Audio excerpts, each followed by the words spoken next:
We're going to do something a little different today. We've been teaching on purpose, focusing on attributes of the mind, trying to understand how the mind functions, how it operates. And those words were desire, purpose, function, meaning, and understanding. This is what the mind is looking for. And it will, if it's not truth and it's not there, it will place something there because the mind must have that in order to operate.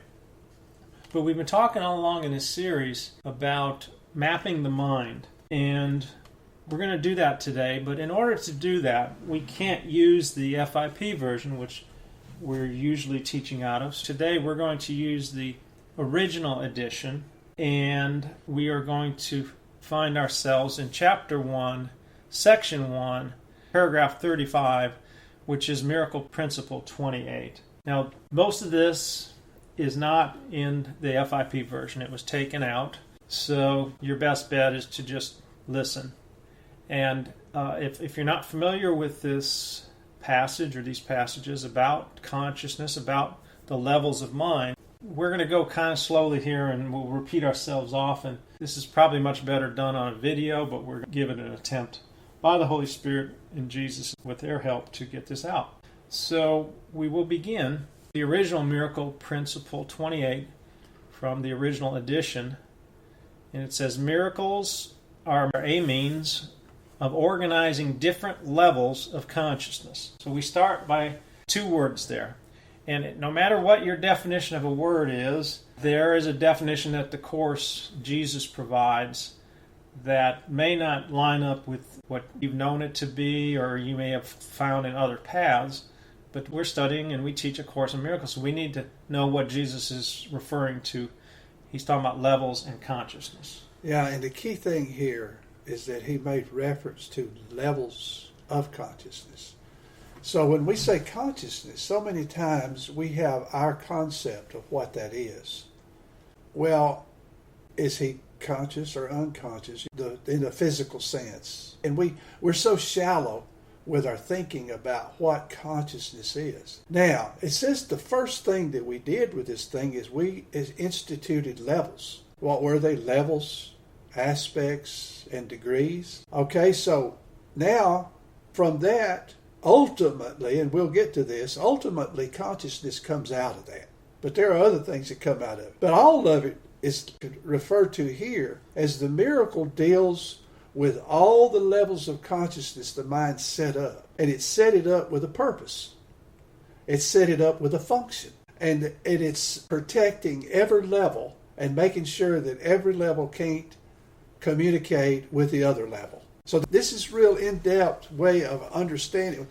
See, you can't understand that cannot be understood. But you can, through vision, through the Holy Spirit, see what magnitude we went to separate ourselves from our reality and to make of ourselves our own idea. Another term that's used for consciousness is awareness. People think, well, I'm conscious of, I'm aware of something. Okay, so the best way to see this in your thinking, in your imagination, is to think of three sections that we're going to cover. A top section, a middle section, and a bottom section. And the middle section is that which we're going to call consciousness, what Jesus calls consciousness here. All right, so he says, miracles come from the below or subconscious level. That would be that which is, we're going to see in our mind's picture as below or underneath consciousness.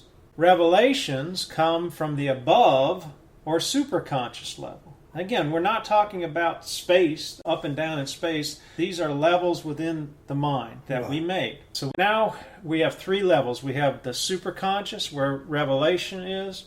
We have the subconscious, or below level, where miracles are. All right, great. The conscious level is in between those two and reacts to either sub or superconscious impulses in varying ratios. So now, consciousness is a place where there are impulses and reactions to thoughts or ideas that are coming from outside of consciousness, either from the upper superconscious or the under subconscious, in varying degrees or ratios. Right. So it varies. Consciousness is a varying, fleeting, all the time changing, call it an awareness or whatever, what you think you know. what you think you know. Right.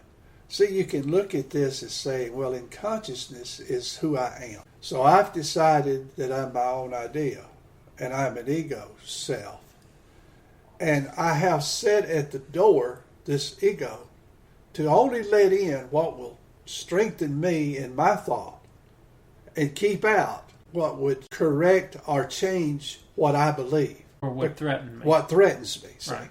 So that's another way of looking at this. And it says this is a hard thing to do. It's very hard for you to maintain this state of mind because you're constantly trying to keep out the miracle impulse by interpreting it as something else. And also the superconscious, which is the knowledge returning back to your awareness. So there is this constant struggle, which is revelation, constant struggle to maintain my identity as a separated self. Many years ago, before we were into the course, we were looking at spirit, soul, body issues within Christianity, and you came up with a great term, and we were talking about the psyche, which is the Greek word for soul, and you came up with a term, the gatekeeper. That's what consciousness is. It's the ego's mind section, part that we would know as the ego, as this separate identity that is trying to keep out and to be the gatekeeper over all of these other things that are encroaching upon it. Right. It determines what it's going to allow in. It's the gatekeeper. It's what it's going to allow into consciousness. And you got to realize now, this is all a fearful thought to start with. Right. The whole thing is... And it's feeling threatened by what it don't understand. Because it don't understand other levels. It doesn't understand anything. It doesn't understand anything. So this is the scenario that you're seeing here for this so-called life of consciousness. Consciousness is the level which engages in the world and is capable of responding to both. Both what? Both the superconscious and the subconscious. But it is the part that is engaging in the world. Well, what's engaging in the world? What's engaging in the world is this idea of you as a mind trapped in a body, operating and functioning in something that is outside of you, which is the world. Right. And that's the superficial level. It's not real. None of it's real. Having no impulses from itself and being primarily a mechanism for inducing response, it can be very wrong. So what is consciousness? It is a mechanism for inducing response. Response to what? To impulses. Right. Okay? So impulses can be coming from above or below. Now the below, the way we think above and below, we're thinking heaven and hell kind of thing. Yeah. But this below level has within it the miracle impulse. Right. Okay? It's not real. Ultimately, when you come to the atonement, when you come to truth, you realize you are the miracle. So there's no need for miracles. You are the miracle. But while you're in these levels, because this has already been corrected, see, we're looking at the correction of the mind that thinks it's separate. Okay, so because it can make choices, this is the decision as to which impulses, what response will I give an impulse, then it can be very wrong, which means it can also be very right. See, the ego or the gatekeeper says, I'm in charge of interpretation of these responses or these impulses. Leave that up to me. Right. See, so it takes the voice for the Father, which is the Holy Spirit, which is the atonement principle of love's presence. Oh no, we can't have love's presence. So we're going to distort it. So we're going to distort it. And then the knowledge of the revelation knowledge, which is the way that communication is supposed to work without any barriers or any blocks, and it's got to keep that out. And how's it do it? It reinterprets what's being said. So, because one of the things that we chose to do in this is to interpret or have our own world or our own interpretation of what we are and what everything is that we put in our world. Because this is all based on the idea of wanting to be special. All right, so revelation induces complete but temporary suspension of doubt and fear. It represents the original form of communication between God and his souls, involving an extremely personal sense of closeness to creation, which man tries to find in physical relationships. All right, so now we're talking about that upper level. What comes from the upper level? Revelation. What does it do? In consciousness, it temporarily suspends doubt and fear. So for a moment, for a period, that disappears. Well, when an illusion disappears and revelation appears, reality appears, truth appears, then it is what it always was. So this is like a holy instant. This is an operation or an ability or an experience of your reality. Okay, so now this is why it says that revelation is temporary. It comes and then it disappears. It's something that you can't put into words. You cannot describe. Why? Because words were made to block yourself from knowledge, to block yourself from revelation, to block yourself from communication. And then he went on to say here, what does it do? It involves an extremely personal sense of closeness to creation or to reality, God's creation, which man tries to find in physical relationships. Now, physical relationships are special relationships, are interactions with bodies, and we're trying to join in something that can't be joined. And we're trying to mimic what we really should be getting through revelation from the superconscious. But we distort it, and we try to find it now in a response. What is the response from the impulse? Oh, physical relationships. Physical closeness cannot achieve this. The subconscious impulses properly induce miracles. Okay, so now we've switched from the superconscious to the unconscious, or this lower level, the subconscious impulses. These properly induce miracles which are genuinely interpersonal and result in real closeness to others. This can be misunderstood by a personally willful consciousness as impulses toward physical gratification, or I think the original, the Urtext says sexual gratification. So all that's happening in consciousness is we're being bombarded with impulses, revelations coming at us, miracle impulses are coming at us. The gatekeeper, the ego, is trying to keep all of that out, and what does it do? It routes it.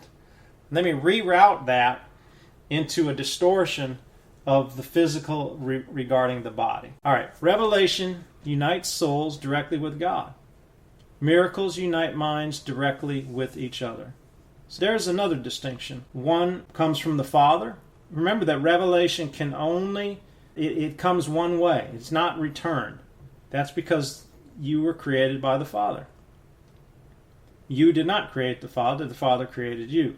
But miracles unite minds directly with each other because now we remember that we could never be anything more than we've always been, which is joined as the one Son of God. Neither emanates from consciousness, but both are experienced there. This is essential since consciousness is the state which induces action, though it does not inspire it. Man is free to believe what he chooses, and what he does attests to what he believes. This is why we can look at something, someone, a person, and we can know what they're thinking by what they're doing. Thoughts form at some level. Thoughts are going to produce action, because the idea of a body believes in action. The deeper levels of the subconscious always contain the impulse to miracles, but man is free to fill its more superficial levels, which are closer to consciousness, with the impulses of this world and to identify himself with them. This results in denying himself access to the miracle level underneath. In his actions, then, his relationships also become superficial, and miracle-inspiring relating becomes impossible. Now, you've been really hot on this word superficial. So, closer to consciousness is the superficial level of the unconscious. Well, see, that's the results of the mind's interpretation of what's going on from the super level and the miracle level or the sub level. Because I got to get a results here, and the results is the outcome is this superficial level that I can cope with. So this is what I make it into, and it's my busyness about everything that's important in this illusion and that's valuable in this illusion and that's real in this illusion. So by busyness into this, I can shut out the other. Or when the other comes, I can always reinterpret it into this and keep this maintained. So now I'm using the opportunity for revelation and the opportunity for the miracle impulses to maintain and keep my superficial going on. Because I'm feeding it into it. Superficial action, superficial relationships. And consciousness is about action. So I've got a form that can produce action or bring action to that superficial thought. And I can call it anything because it's my world. So we've been in course groups where the focus ends up being, oh no, let's not just study the book, let's talk, let's get to know one, let's get some wine And let's be superficial, in other words. Let's not find out what our true relationship is, which is as souls, as the sons of God, always joined, always with purpose and function, even within perception. No, let's run to the superficial. Let's not let this light in. Let's stay in these superficial levels. Well, in the beginning of the course, it emphasizes the importance of you getting the atonement for yourself, which means that you've got to make a choice. Will I continue to block and produce the superficial and maintain it, or will I let that go, knowing that I'm losing this identity that I made, this superficial, it's not real, in order to return in awareness to my true identity? So you have to choose. You can get in as big a group or a smaller group, and you can call yourself whatever you want, till you make the decision that I will no longer interpret the superconscious and the miracle impulses based on my idea to maintain myself. When you wake up, you come to the realization that you're responsible for the dream, that you made the dream, you're responsible for the dream, and that nothing has actually happened in the dream. So one of the things with revelation, it says when revelation comes, it's this temporary suspension of doubt and fear. And it puts the mind in a position where it can experience its reality, its true reality. Now, since it's temporary, what happens is the mind, with the ego's help, says, let's figure out what that was. Well, man, what was that? What caused, how did I get there? Was it, hey, I know what it was. It was the music we played, or it was the incense we had, or it was the drug we took. That's it. So now let's chase that as a means to have revelation, which is always available to the mind.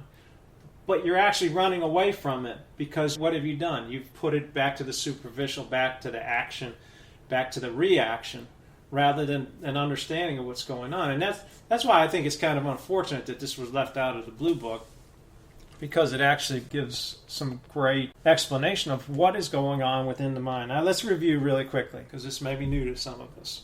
We're looking right now at 3 levels. But within consciousness, within the unconscious, there are all kinds of levels. The superconscious is the place where revelation comes, trying to move into consciousness all the time. If it gets in, if it's allowed in, it's a temporary suspension of doubt and fear. It's a holy instant.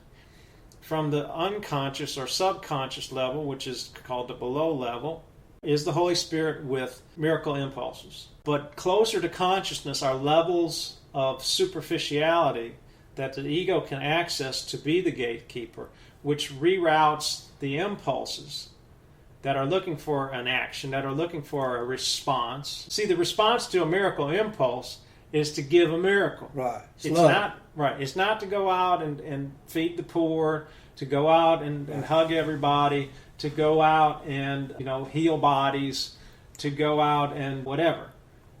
That may be how it unveils itself, but that's not its purpose. So that's where the distortion happens within the mind. So that's just a quick review. And now we're going to look at Miracle Principle 29. It says miracles are a way of earning release from fear. Now that's an odd thing there. It says miracles are a way of earning release from fear. Why do we think we need to earn a release from fear? Well, this guilty thought feels it has to work its way back. It's got to produce its salvation. It's what is it doing out looking here and there in different religious groups and this, that, and the other, and this relationship and that relationship? It's looking for salvation. And it sees it as being outside of itself. And it feels that it must earn its way back. Why do you think that Jesus gave us this big book? It's part of the process. It was necessary for us because we feel like we need to earn this understanding. Mm-hmm. When it's there all the time, we never left our reality. But because we locked ourselves into a situation that requires works, labor, sacrifice. Mm-hmm. But as we begin to get into this, we realize that none of that exists. But if you're going to satisfy the situation, to satisfy the state of mind, you can earn your way back, boys. Mm-hmm. So this idea of earning is within the mind. It's within the tiny mad idea that we're rehearsing in this echo. And it is the idea that a process will end up with an outcome, will result in an outcome. So, yes, miracles are the means. One of the other topics for this year is means and end. Miracles are the means to an end. Miracles earn you an end. So we gave it cause and effect. Right. Miracles give it an end, result in the end, which is salvation or the atonement principle. All right. Revelation induces a state in which fear has already been abolished. Miracles are thus a means, and revelation is an end. In this sense, they work together. Okay, so it's another way of saying it. The miracles are a means to revelation. All right, let me share a picture of this that I got. We were talking about our new lights, our new LED bright light. Let's take the big bright light in the kitchen as superconsciousness. There's been a message written that I can't read in the light that's available to me, and it's the message of the miracle. And all of a sudden, the light gets turned on, and I see a message. Well, it's in that light that I can see the message and understand it correctly, because there's no fear to block the miracle message, say. The light don't stay on because I made fear, and so I run back into fear. Into darkness. Into darkness. But I've seen the light and I've seen the message. So now I've got something that's moving me towards waking up. All right, so let's run with that a little bit more. In reality, the light is always on. Always. Because that's all there is right. Light. That is your reality as light. You are light. So this consciousness level is a place of darkness and hiding, allowing lights in when it has to, but trying to fight the light. It's a battle against light. Right. But miracles are the means. Miracles are the switch. Miracles turn the light on for you when you don't want the light on. And then you experience the light, that it's a good thing. And you understand the interpretation correctly.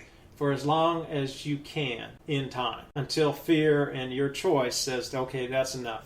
Right. Let me go. Let me distort the switch and put a dimmer on it. And that dimmer would be called physical relationships, sexual relationships, physical I've taken addictions, all this, right. food, all this stuff. Right.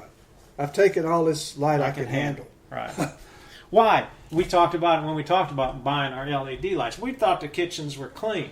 Till you turn this LED light on, you realize what you thought was clean is not clean. It has been a tremendous lesson. So, what do? You clean it up. How do you clean it up? Miracles. Miracles. Because miracles show you that it's not dirt. There's no dirt here. There never has been any dirt here, but you think it is. Right. But you've been hiding out. Right. The dirt's always been there. You just didn't want to look at it. Right. But now you've overcome fear enough to at least look at it. How? You've been doing some miracle work, and you've been doing some forgiveness. It's good. It's a great analogy, really. Miracles do not depend on revelation. They induce it. Revelation is intensely personal, cannot actually be translated into conscious content at all. That is why any attempt to describe it in words is usually, now it doesn't say always, but it says usually incomprehensible. Revelation induces only experience. Miracles, on the other hand, induce interpersonal action. So here's another distinction. Revelation induces only experience. It is the experience of your reality. It is the experience of joy, peace, love, happiness, what you are. It is the experience of knowing that you're a creator and you have always extended love to your creations.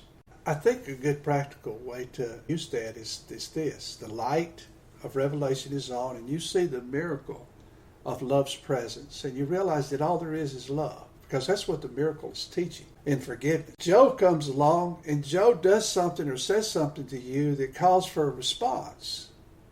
But now you've seen that the real response is that's a call for love. That's not an attack on me. That's a call for love. How did I get that? Well, the light shone. I saw the miracle. I got the right interpretation of the action that's needed in consciousness. So now when I see Joe, I don't see my enemy. I see my brother. So I extend forgiveness to Joe, knowing that Joe's not attacking me. He's just calling for love. And I'm love's response. Mind can't attack. So you're invulnerable. Your reality as spirit mind is invulnerable. To the extent that you operate in that, even within perception, within a body, within a world, you're invulnerable. Because what's happening in the world can only be an expression or a projection of what is happening in your mind, the ideas and thoughts in your mind. So that's where experience comes in. But miracles, on the other hand, induce interpersonal action. Which is dealing with Joe. Right. Properly. But it is the recognition that Joe is not the Joe he thinks he is. Right. Joe is a thought. Right. He's an idea. He's really a thought. Right. Right. Yeah. Miracles are more useful now because of their impersonal nature. In this phase of learning, working miracles is more important because freedom from fear cannot be thrust on you. So how do you get freedom from fear? By working miracles, by practicing miracles. He uses two different things here, interpersonal action and impersonal nature. So what interpersonal says, okay, yeah, I still think you're Joe, so I'm going to forgive Joe. But in forgiving Joe, which is interpersonal, I begin to recognize the impersonal, which means there is no Joe. The one represents all, so the miracle will go out to all. So as I begin to do miracles, let's drop back up here where it says miracles do not depend on revelations, they induce it. So more and more this light's coming on. Because why is it coming on? Because miracles turns it on. Because I'm doing miracles. More and more I'm spending time in this light. Right, revelation. Holy instance of revelation until there are no more intervals. Right. You're just in the holy You're instance. just there. Right. And so this is how this process, it's got to get kick-started. So it gets kick-started by responding to the miracle impulses. And what is the miracle impulse? Forgiveness. Mm-hmm. Pretty simple. Forgiveness. I may not understand that at the beginning, and you don't understand it at the beginning because you think forgiveness is on a personal level. Right. But it's not. All right, so now we're going to skip over to still the original edition. It will be Chapter 3 and Section 6, Conflict and the Ego. And it'll be hard to follow along. I don't recommend you do, but if you want to do some study, this runs with, in the Blue Book, FIP version, Chapter 3, Section 4, Error in the Ego. But there's a lot more in here in the original edition. Conflict and the Ego. So if what we've been discussing is you have all these impulses coming into consciousness asking for a response. He said there can be wrong responses, therefore there can be right responses. Right responses lead you to revelation, to being. Not doing, not action, being. So what's going on in consciousness?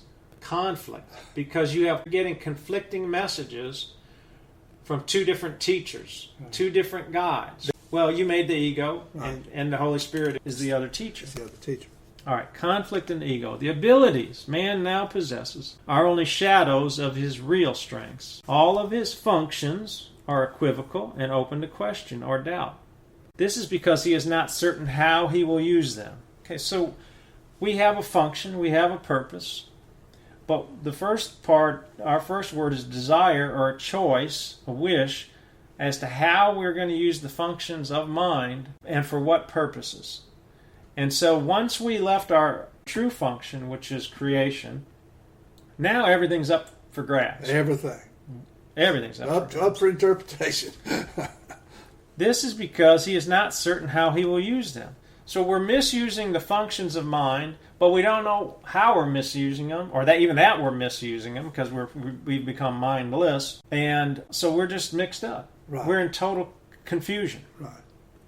He is therefore incapable of knowledge, being uncertain. He is also incapable of knowledge because he can perceive lovelessly. He cannot create, surely, because his perception deceives. Perception did not exist until the separation had introduced degrees, aspects, and intervals. Okay, this is a biggie here because we didn't start out with this perception thing. This is a building here. This is building your kingdom of the use of the mind in a miscreation type scenario, we'll say. And words are hard to come with. Right. We're building a video game from scratch. So what we got to do here is we got to establish levels. Now, he could have just said levels, but he described 3 different characteristics to these levels, which mean we're serious about levels. Now, if you're going to have levels, you got to have a way to recognize levels. So what we're going to do is we're going to make perception so that we can perceive the levels, but the levels are never going to join nor are they going to understand one another because they're going to be separate and different. And different. In this difference is the specialness because that we ask for. So now we're beginning the building of what we just covered. We're beginning the building ultimately into the conscious realm because it's going to tell you we ain't got the consciousness yet. All right, so we're still at this separation idea, and this is important to start with the wish for specialness. Okay, so knowing that there's a source, there's cause and effect, there's the Father and the Son. I don't want that. Father, I want specialness. I don't want to be the same as everything. I don't want to be equal, the equality of the sons of God. I want to be a special soul. All right, well, I can't do that. I'm the Father of oneness. Okay, well, the mind says, I've got a plan. I will make a Father that will make me special. Okay, at that point, the Course says that the mind could not understand this Father. Of course he couldn't understand it because there's no reality to it. Right. You can't understand, if Father is love and you are love, how can you understand fear and hate and murder, a Father that would give his Son specialness, which is a crucifixion of reality? Love can't understand that. Okay, so there's the first split, there's the first separation of understanding. Right. Understanding is one of our key words. It's actually the final word because the mind must understand. It's going to attempt to understand. Right. So all this making that we're doing is the attempt to establish understanding. All right, now let's move on. Might have to go slow here. Yep. Perception did not exist until the separation had introduced degrees, aspects, and intervals. Intervals, it's inherent in that word that there's got to be time. Right. That means that there's not now, there's not the present only, there's not the always, the eternal always. There's now and later and before. Right. Intervals. Degrees, levels, aspects, which means separate ideas. Right. Okay, layers upon layers, degrees. The soul has no levels, and all conflict arises from the concept of levels. All controversy, all division, all wars, confusion, conflict. All attacks. Everything is wrapped up in the fact that we first established an inability to join with the concept of life that we were building. Mm-hmm. Because each soul is on his own level. On his own level. And can only understand his own level. Right. Okay, when you can't understand something or someone, it is fearful. It is suspect. It is doubtful. It's one step from war. And it's a threat to your specialness because it can take away your specialness, which is what you have established in your level. Right. You are a level in this idea of levels. That's why the personal is so important in this. Now, it says only the levels of the Trinity, capital T, are capable of unity. Now that's an important sentence because there are levels in the Trinity, Father, Son, and Holy Spirit. Why are they capable of unity? Because they all know their purpose and their function and their meaning and their understanding of one another. And they the levels communicate. Yeah. They're in total communion and communication with one another. Right. They know their functions. The levels which man created by the separation cannot but conflict. This is because they are essentially meaningless to each other. There's our other word. Before understanding comes meaning. I can't understand you because I don't know what you mean. Right. How can you be for Trump? I don't know. How can you be for Hillary? Can't you see? Okay, so now you're an enemy. You're based on an opinion, on any difference in level. And there's multitudes upon multitudes within multitudes. See, that's why we start these special relationships and we say, hey, there's 10 levels we agree on. That's wonderful, because I've only been around people I could have about 5 levels with, so this feels great. Right. 10 levels? Great. Then you start getting to the 11th level and the 13th level, and then, this guy ain't what I thought he was. I'm starting to get suspicious now. See, all the while there's this fear that's motivating this, and what is it that it says about the ego? The best it can do? Suspicion. And the worst is viciousness. So there you go. That's the beginning and end of most relationships right there. Right. Actually, it is the beginning and end of every special relationship. So let's revert it back to the levels of mind now. Where is all this conflict? The conflict is all within consciousness. Now we're trying to manage that conflict through what? Through these actions, through these superficial relationships, through this work, through this, through that. Trying to keep this all in balance. Trying to respond correctly to impulses. Now, we made laws and rules, religious ideas about what's proper actions, and well, you can think that, but don't do that. Right. You See, know, I call that dualistic balance. It's a dualistic system. If I got enough of this, I got to balance it with this, so that I can manage the fear. I can't have too much of this. It's got to be. I've got to seek some kind of balance where I can live with the fear of this thing. And what is the mind looking for in that balance? It's looking for purpose, function, meaning, and understanding. Right. That's what it's looking for. If I see meaninglessness, the mind's shaken. I can't have meaninglessness. Right. I can't understand. I'm going to jettison that. I'm going to go find meaning. I'm going to go find understanding in something else. And what I'll do is I'll put my interpretation on what that is. See, I'll try to reinterpret you.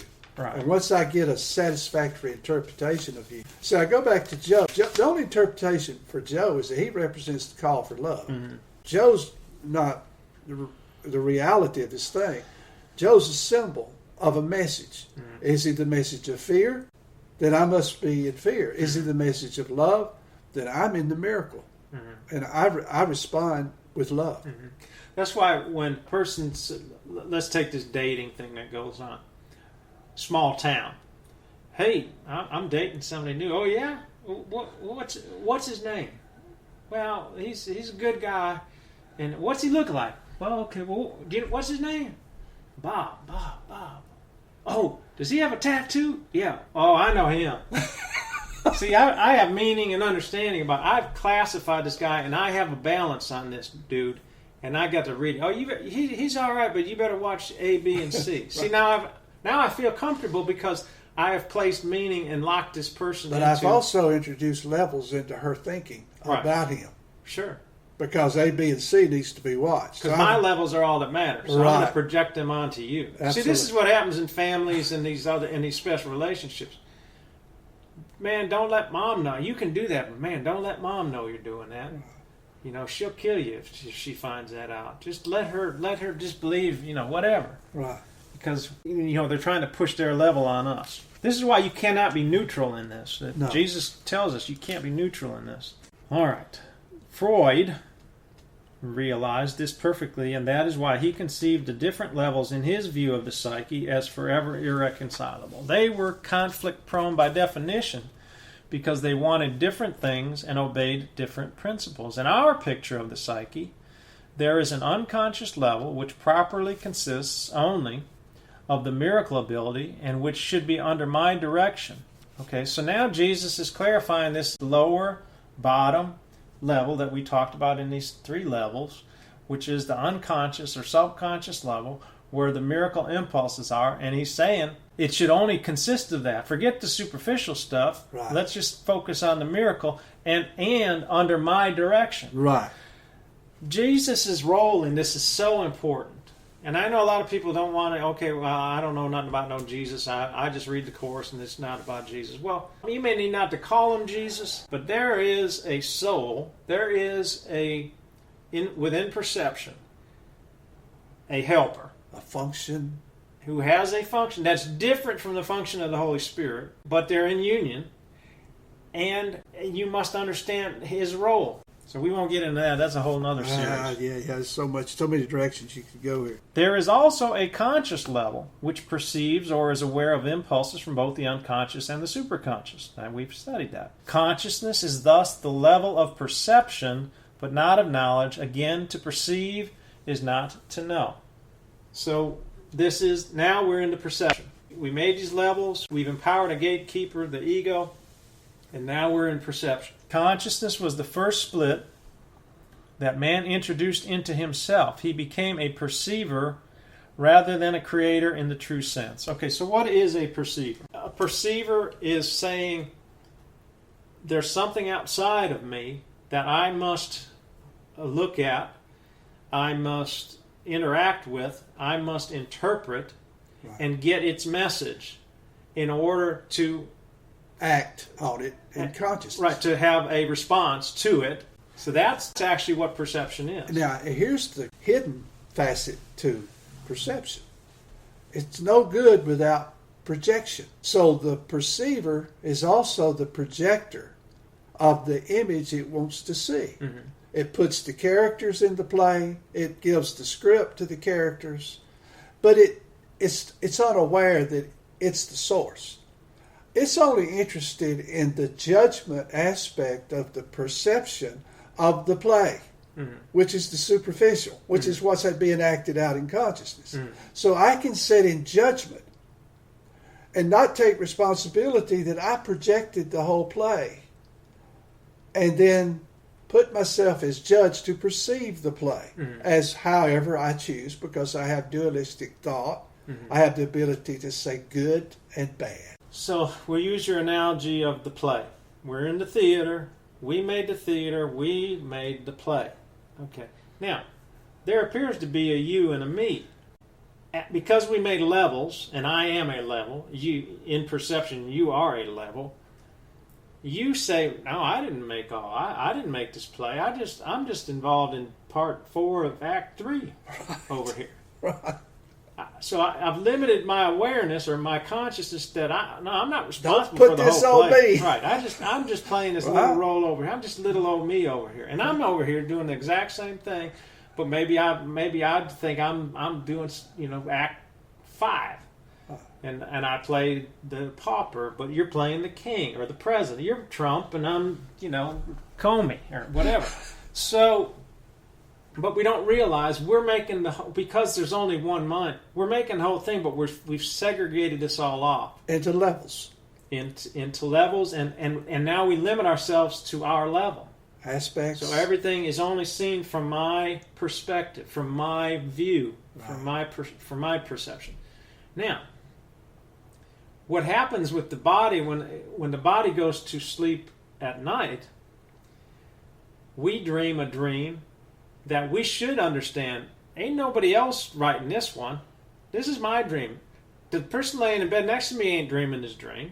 This is I'm making the whole thing. But still, even with that, consciousness blocks that understanding, right? So that you're not even picking that up. You're not even taking responsibility that you made every person, every place, every time in your night dreams, and gave them everything that they're doing, and you wrote everything that they're saying. And what do we do? If there's a dream that really bugs us, we say, hey, I had this dream last night. See if you can help interpret this to me. You made it. Yeah. You're the source. Right. So you hold the interpretation. Right. Which, in perception, true dream interpreter says, well, what level are you coming from? Then I'll know how to, because if I can understand your level, which is really impossible, but in that insanity of thinking you can, I might be able to help you, or the Holy Spirit may utilize something I say to help you. Okay, so what that night dream is it says it's your wish. See, in this daydream, we may not like that we're only in part 3. We wish we were the king in part 5, but we're not. We're part 3. But in your night dream, you get to wish the whole thing. Right. So you get your wishes come true. Now, you would think that your wishes are all wonderful. I've got a harem, and no, but I got monsters coming after me. Why? Because that's your wish, right, based on the guilt in your mind over this whole idea of separation. And there's no difference in the night and the day. Right. It's all the same thing. Same thing. Consciousness is correctly identified as the domain of the ego. The ego is a man-made attempt to perceive himself as he wished to be rather than as he is. He is the Son of God. He is forever his Father's Son, forever glorious, a glorious Creator, forever happy, forever joyful, forever loving. But he wants to be something else. So we make an attempt, and we make this thought, this idea of an ego. Where does he operate? He functions in that center tunnel called consciousness, the superficial. This is an example of the created-creator confusion we have spoken of before. Yet man can only know himself as he is because that is all he can be sure of. Everything else is open to question. So this is where, remember, the end is knowledge. The end is revelation, where there is no more interpretation. It's only knowing. There is no more outside. There's only knowing all of creation, knowing all the souls, full communication, full co-creation with all that is, true communion at the altar to the Son. And you may look at this and say, golly, Pete, why is Jesus having to go over all of this? Mm-hmm. Well, I'll tell you why.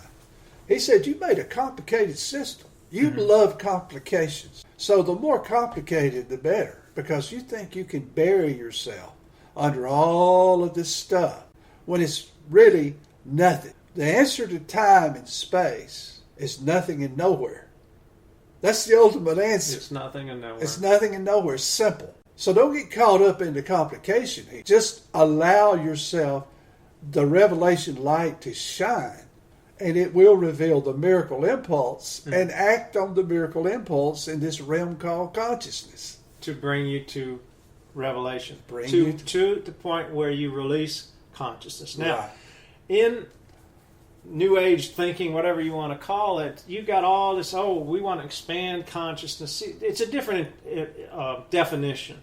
But you don't want to expand consciousness. You want to allow consciousness to only respond to the correct impulses, which are miracle impulses, which lead you to revelation, to the end of revelation, which leaves the need for consciousness and leaves the need for miracles behind. Which brings in the function of the Holy Spirit, says, I must correct perception, because you're using perception to maintain the superficial. Mm-hmm. I have a real world where we can enter in, and perception is correct perception. Mm-hmm. And ultimately, you'll see that you don't need any of it. Including the real world. The real world is not heaven, it is but a reflection of heaven, and it's still an illusion. Perception, yeah. Right.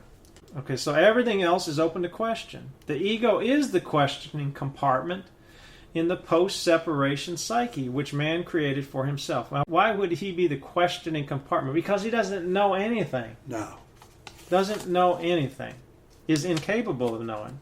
It is capable of asking valid questions, but not of perceiving valid answers, because these are cognitive and cannot be perceived. Cognitive, what is that word? It means knowledge. Right. Cognition means knowing. Recognition means I'm going to re-know. We've always known, but we need to recognize. See, if you set up a system of levels that can't know, mm-hmm. and that are separate, then you made a system of not knowing. So you can ask all the questions you want, but you know good and well you're not going to get the answers, mm-hmm. because you don't want to know the answers. Mm-hmm. Right. Because you made this thing to not know, not to know. You made it to suffer, mm-hmm. not to be whole. Right. So the picture in the unnatural world today is a bunch of congressmen asking questions, believing they're asking questions, but they're not asking questions. What are they doing? They're taking their level and they're taking their opinion and projecting it on the person that's in the hot seat in order to make a statement. They're not asking a question, they're making a statement in the form of a question. Right. The Course talks about questions, that there aren't hardly any real questions, because let's put it this way, a question is a restatement of the understanding of your level. Right. So no matter what the answer is, it's coming through the cloud of the projection. The messenger has been sent out. In this case, Mr. Comey, you know, it's kind of like old Bob Dole. You remember him? You know it, I know it, Bob Dole knows it, we all know it. Trump's guilty. See, now, if Trump is guilty, that's it. Right. The judgment has been made. That's why judgment was actually before perception, because you have to have judgment in order to have a perception. Right. And when you get real tight with this identity thing, you plead the fifth. Yeah, when the light comes on me, and now your question is making me more guilty than I already am, I'm going to plead the fifth. So no valid answers. The endless speculation about the meaning of mind has led to considerable confusion, because the mind is confused. only one-mindedness is without confusion. A separated or divided mind must be confused. It is uncertain by definition. It has to be in conflict because it is out of accord with itself. So we've talked about consciousness. It is the place of conflict. It is the place of confusion. Why can't we all get along? Why can't we need to get the nation back together? No, you ain't going to get any nation back together, because inherent in the definition of separation is conflict and confusion. See, think about the reason. It's very obvious. We gather around a perspective, a concept. Well, if my concept is on my level, and I'm wanting everybody else to join me on my level, we just got through seeing why that can't happen. Right. They can't understand that level. How are they going to join what they can't understand? They're not. They're incapable of joining. This thing was made so you could not join. Right. And so now I'm running around as a conflicted mind, believing that I'm not going to find conflict. I'm going to find peace when all we have is a bunch of conflicted minds running around. Well, that's where we're going to get to next time. And ultimately, you become the victim or the victimizer, because that's all that's going on in this whole thing.